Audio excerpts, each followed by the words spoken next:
right. Well, I don't know how I'm going to follow up on this story. That was one amazing story. I had a cheat sheet, I didn't have to use it. Sometimes I hit a senior moment and I never know what's going to happen. Y'all know about the senior moments. What do you call them when they're my age and you have a senior moment? That's what I want to know. Alright, y'all, I'm fighting an eyelash. It's just looking in my eye, so if I have to start crying, you know that it's not the story. It's this eyelash is bothering me. Hi, take a seat. Okay, so I am Vanessa, and I love folklore stories. So I looked up a story about the winter solstice, which just happened in December. And this is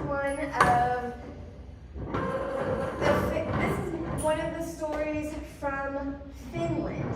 It's an epic tale from the Kalavala, which is their national epic. And they believe that the story, it could be as old as 3,000 years old. It was recorded from 1800s, but the stories have been sung in chant form for hundreds, if not thousands of years. So the story I'm going to be telling you today is Louhi steals the sun, moon, and fire. And I'm dropping you in the middle of the epic.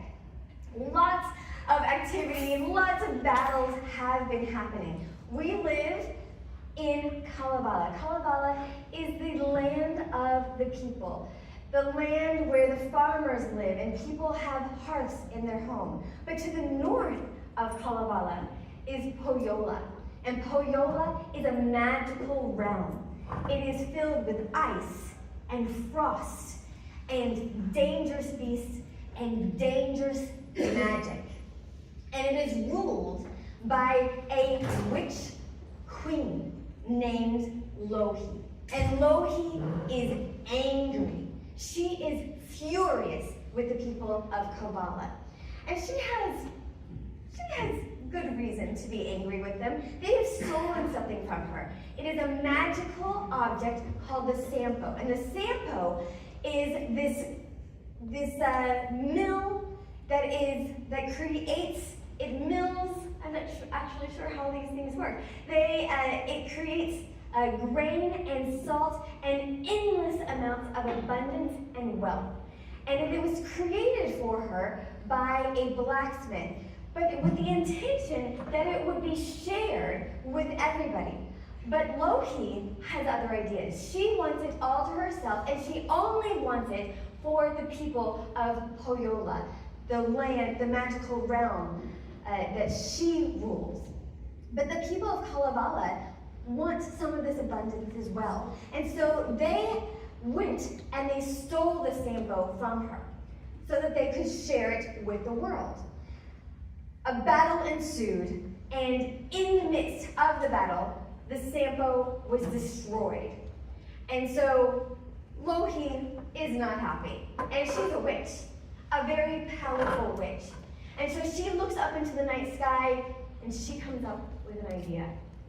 And her idea is to steal the moon.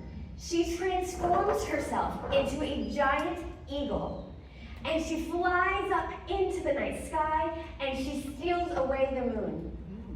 And she takes it and she puts it into the copper mountain. But she is not done, because stealing the moon is not enough. She goes up into the daytime sky and she steals away the sun. And once again, she takes the sun and she moves it and she takes it into the copper mountain and locks it away. But she is not, her revenge does not feel completed, because although the entire world has been cast into an endless darkness, into an endless blackness, they still have warmth, and they still have the ability to see. And so in the night, she steals away into every home and steals the embers and the fire And so not a single home can warm their home with fire. And not a single house can cook their food. No one can see. The land is cast in complete darkness. Travelers are stuck where they are. Workers cannot see. Farmers cannot grow their crops. Even the birds in the sky and the animals of the world are starting to die because without the dawn, without the sun, everything perishes. And so the land is not only in complete darkness, it is dying. Everything around them is dying. And so there are heroes of Kalavala, and they have been heroes throughout the epic of this Finnish tale. And one of them is a magical bard, and he is able to sing things into creation. And then there is a very skillful blacksmith. And they come together and they start discussing ways for which they can regain the light. And even the sky god, Ukko, has noticed the darkness. And he's walking around his hallways and he cannot see himself. And so he pulls up his fire sword and he scrapes it along the side. And he creates an infant divine fire. And he places it in a box and he puts it into the cloud. And so this bard, this magical bard, he looks up into the sky and he sees this infant fire and he calls it down with his song. And he grabs the box, but this infant fire is like any toddler that you know, and it has no control over its body, and it is entirely wild, and so it burns his beard off, it burns his hands, and it escapes into the forest and starts burning everything it touches. Eventually, this divine baby fire jumps its way into the ocean and into the belly of a fish. Now, it doesn't stay in just one fish because a medium-sized fish eats that fish. And then a much larger fish eats that medium-sized fish. And so the bard and the blacksmith have to hop into a boat and chase the baby fire and the fish throughout the ocean. And they eventually capture the fish. They pull the baby fire out of the fish and they tame it. I'm not sure how they tame it, but they're able to tame the baby fire. And they take it to the people of Kalavala and they say, here, at least now you can see in your homes and you can stay warm in your houses, even if everything else around you is dying. And so the blacksmith goes into his shop and he says, okay, well, how about I recreate the moon and the sun? I'll just hammer out a moon and a sun. And so he gets to work. He starts hammering out that moon, and he starts hammering out that sun, and they try and figure out a way to put them in the night sky, but they just don't work. They don't produce heat. They don't help things to grow, and people cannot see still. It just does not produce enough light. And so they come together again and they say, what are we going to do? And so they get into another boat and they sail to Pohjola, the land ruled by the very, very angry sorceress. And they have to figure out where the moon and the sun are being held.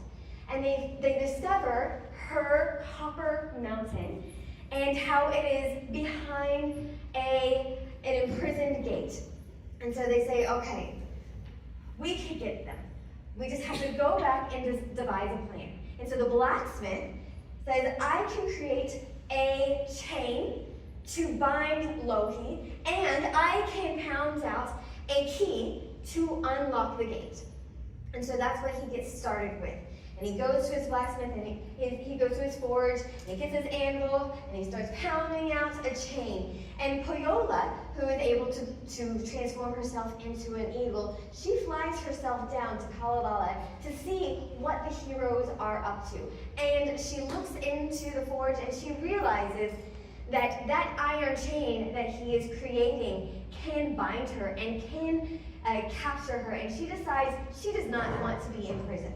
So before they imprison her with the chain, she's going to release the sun and the moon. And so she does that. She releases the sun and she releases the moon. And so finally, after days and days and days of utter darkness and not being able to see anything, the dawn breaks and the sun reemerges in the sky. And the snow glitters in the sun rays, and the rivers shimmer in the daylight. And the people of Kalavala remember that the daylight is not always promised. And so they know that if ever again the sun and the moon are to disappear, they know where to find it. And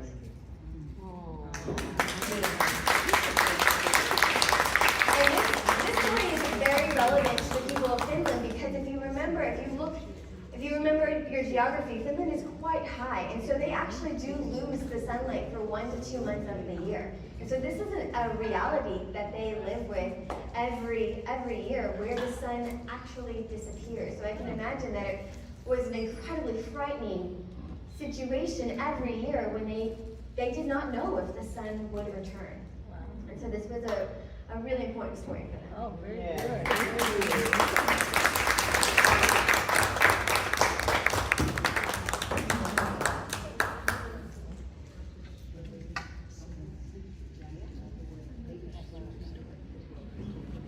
Very eloquent in speech. Oh, thank you.